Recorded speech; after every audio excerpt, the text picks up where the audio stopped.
base po sa aming impormasyon, tumaas na po ng 22 pesos po ang presyo ng diesel simula nitong taon na to sa Enero, no? Tapos 18 pesos naman po ang itinaas ng gasolina. Pag-usapan po natin ng diesel dahil nga ang diesel talaga yun po ang ginagamit ng mga jeepney drivers sa kanilang pamamasada. Kayo ba yung inyong kahilingan na magkaroon po ng provisional fare increase na piso ay hanggang ngayon hindi pa rin po na pagkakaloob po sa inyo? Ano na pang estado nito? Well, siguro ho, Ma'am Pat and Ma'am Ricky, para sa kaalaman po ng ating mga nakikinig sa Net25, noong 2 weeks ago po ay nagkaroon ng public consultation nationwide ang ating bagong chairman ng LTFRB sa katauhan po ni Atty. Vigor Mendoza. Opo. At ito ay talagang napakaganda. Tinanong niya lahat ang buong region kung kailangan mang magtaas at nagkaroon niya po ng public consultation. Ngayon po ay pinagsasama-sama nila ang mga resulta ng nasabing konsultasyon.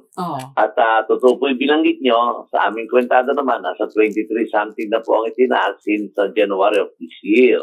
Pero hindi naman nagkakaloy ang ating numero. Ito po yung napakalaking bagay sa amin. At ito nga po, ang aming panawagan, sabi ko nga, ang Pasang Masa at ang Altudap ang nag-file ng official fare increase na 3 years ago sa ating LTFRB na 5 pesos. At nagkaroon po kami ng pisong provisional noong September of 2023.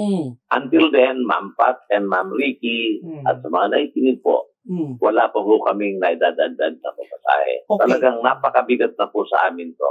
Subalit, ako po, Ma'am Pat, yung makataong damdamin natin isip, ang ating bansa ay sobra ang kalamidad. Nagkaroon ng lindol sa Cebu, nagkaroon ng lindol sa parting Visayas, nagkaroon po ng mga bagyo na talagang tinamaan po ang ating mga mahihirap at mayamang Pilipino. Ako, kung maaari talagang masakit man sa loob namin na taas ang kagad to, ako na mismo, Ma'am Pat, to your station, Net25. At ako'y makikiusap kay Chairman Vigor Mendoza na kung if ever na maging fruitful naman po ang outcome ng consultation, baka pwede sa 1 taon na lang po natin itaas. Huwag na ho ngayon. At naghihirap po ang ating bansa, naghihirap na ho tayo sa flood control, sa mga proyekto ng gobyerno, sa mga magnanakaw na yan, tayo hong malahina ang maliliit ang tinatamaan.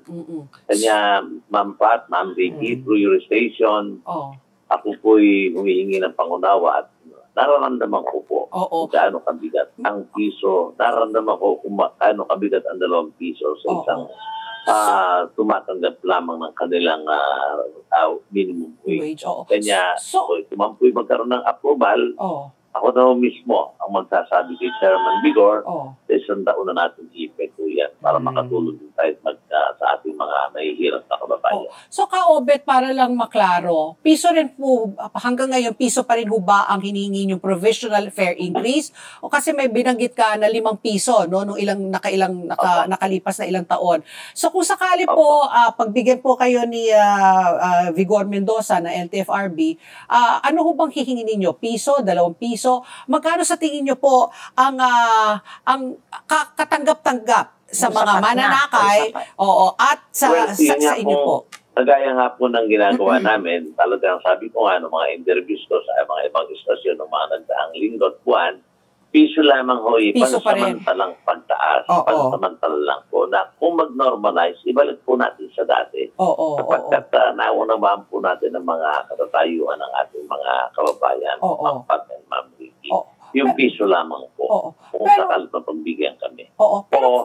Yun naman po mga succeeding kilometers na talagang hindi naman po namin ginalaw yan, baka doon na lang din po kami manghingi ng karagdagan sa succeeding kilometers kung hindi maibigay ang piso para makatulong pa rin po tayo sa ating mga mahihirap na Pilipino. Ka-Obet, tsaka Pat, siguro para mas ma-appreciate po ng ating mga tagapanood at tagapakinig kung gaano talaga kasakit ito para sa ating jeepney drivers.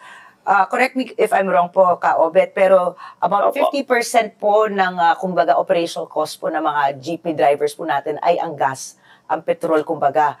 So, meron po ba kayo, ang diesel, di ba? So, meron po ba kayong datos kung magkano po talaga yung pagkalugi na nga po ng ating mga driver? Kasi, kumbaga, ito na yung halos kalahati ng kanilang operational cost, yung kailangan nila para para tumakbo yung kanilang mga sasakyan, para makapamasahe sila. Gaano na po kalugi ang ating mga jeepney drivers? Well, Ma'am Ricky, maganda yung tanong po niyo. Hindi lamang po ang petroleum product o ang diesel ang aming pinupundema. Pampat, tumas din po ang aming mga spare parts, ang mga bagay na kailangan din ng aming sasakyan. Sa ngayon po, kung ating mapag-uusapan, base po sa aking bilang isang operador, nalulugi po kami ang driver ko nalulugi po ng 300 to 400 pesos a day na nawala akong taas ang presyo at doon po sa itinaas ng mga spare parts ng aming mga sasakyan.